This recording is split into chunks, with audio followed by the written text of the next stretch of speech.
سلام حبيباتي، ان شاء الله تكونوا بخير. اليوم غادي نديروا الكعك الغرب الجزائري المنسم بالزرارع. الوصفه تاع اليوم غادي تخلي لك الكعك تاعك يقعد لك طري لمده طويله مع لمعه شابه من الفوق.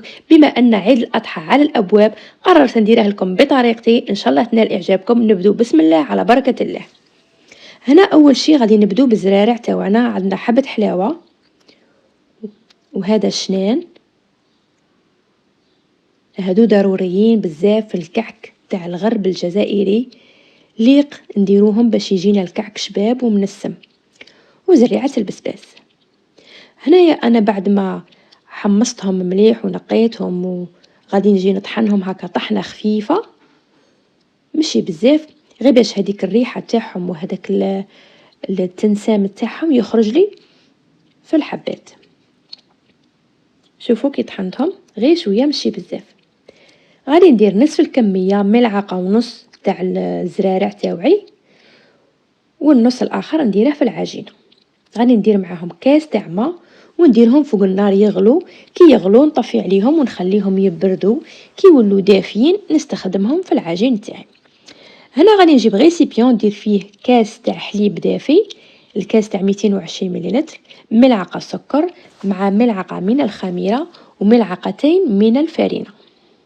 من الافضل نستخدموا هذه تي 55 اللي هي مليحه بزاف في المخبوزات، سواء كعك بريوش بيتزا ولا خبز اللي نستخدموا هذا التي 55. اما هذيك تي 45 فهي زعما مختصه في الحلويات ماشي في المخبوزات. نخليهم يتضاعف الحجم تاعهم ومن بعد نولوا لهم. بعد ما تضاعف لي الحجم وخمروا لي، غادي نزيد عليهم المكونات الباقيه. هنا عندي كاس تاع زرارع تاوعي اللي كنت خدمته معاكم، ونص كاس تاع زيت، ونزيد معاهم كاس تاع شيكر غلاس اللي غادي يعطيها طراوه شابه، افضل من انك تستخدمي السكر. غدوه من ذاك تلقيه شويه قاصح لك. ونزيد هذوك الزرارع ولافاني ومبشور الليمون والبرتقال، ونزيدو بياض بيضاء والصفار نحتفظوا به باش نديروه في الوجه تاع الكعك في الاخير. البيض يعطيه خفه، يجيني خفيف وشباب. ونخلط قاع المكونات بالفوي باش ندخل الهواء والعجين تاعي يجي خفيف ومهاوي. انا نبغي نستخدم كميه كبيره في الزرارع، نعرفوهم باللي مهمين بزاف لصحتنا. مين تكون هكا وصفه تاع زرارع ولا نديرو فيها كميه مليحه، ما نبغيش ندير غير شويه ما تبانش كاع البنه تاعهم. انا ضفت الكاس الاول والكاس الثاني راني نغربل فيهم، ونزيد الكاس الثالث.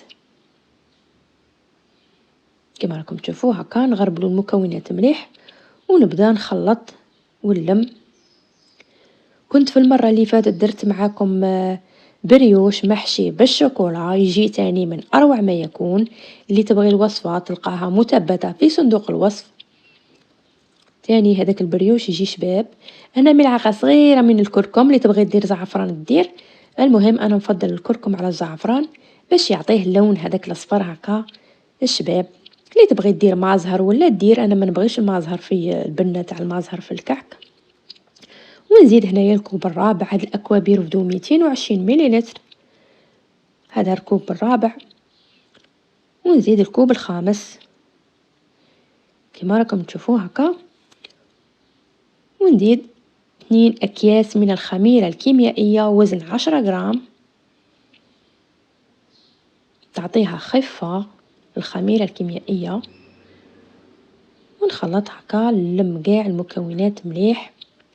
وهذاك الكوب تاني نزيده، ثم درت 6 اكواب من الفارينه. ونخلط هكا نلم قاع العجين تاعي حتى نتحصل على عجينه متماسكه، ما تكونش طريه بزاف بصح تكون زعما تتلاصق. باش نتاستيها لقدام نتاستيها باليد، هذه الناشفه اللي ما تكونش خدمت كيما هكا العجين يجي يتلاصق هكا. هذا هو القوام اللي نتحصل عليه في الأخير، ونخليها تختمر حتى يتضاعف الحجم تاعها. هنا بعد ما خمرت لي مليح وطلعت لي، شوفوا كي راهي شابة، غادي نجي نقسمها 120 130. انا المهم نبغي الكعك الغرب الجزائري يجي كبير ويجي شباب، مين يجي صغير ما يجيش شباب. هو الهمة تاعه مين يجي كبير، الحبات يجوا كبار، يجوا طريين وشابين كما هكا. نشكلهم كاع ونخليهم يرتاحوا 5 دقائق ونعاود نوليهم. هنا بعد ما ارتاحوا لي 5 دقائق ماشي بزاف، غادي نجي نحلهم بطريقة سهلة بسيطة للناس اللي ما تعرفش، للناس المبتدئة تخدمه بهذا الشكل، يجيها بالخف ساهل ماهل، بالخف تشكله كما راكم تشوفوا هكا. ونحطه ونحلاه هكا بالخدمي ولا بالكوبات ولا، ونبداو ونحطه في البلا بهذه الطريقة.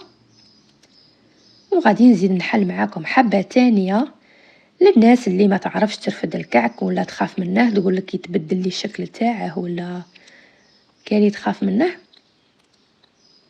نديروه بهذه الطريقة هكا سهلة، نحلوه شوية ونحطوه في البلا ونشرطوه هكا بالخدمي في البلا كيما هكا. المهم هاد الوصفة تجي شابة من أروع ما يكون، نتمنى تجربوها وتكتبوا لي في التعليقات.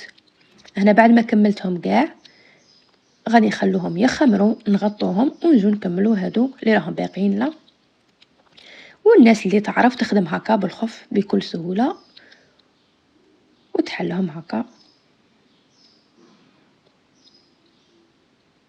مكاش أسهل من هاك، أفضل من أنك تديري هذاك البودة هكا وتبلعي.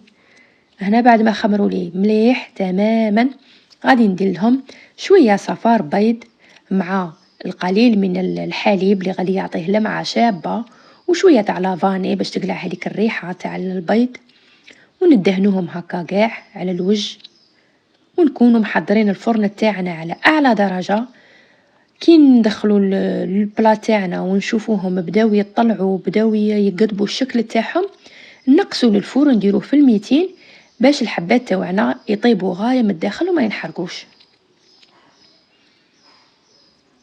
نزوقوهم هكا بزريعة البسباس ولا نزر بالجلجلان ولا بالسكر.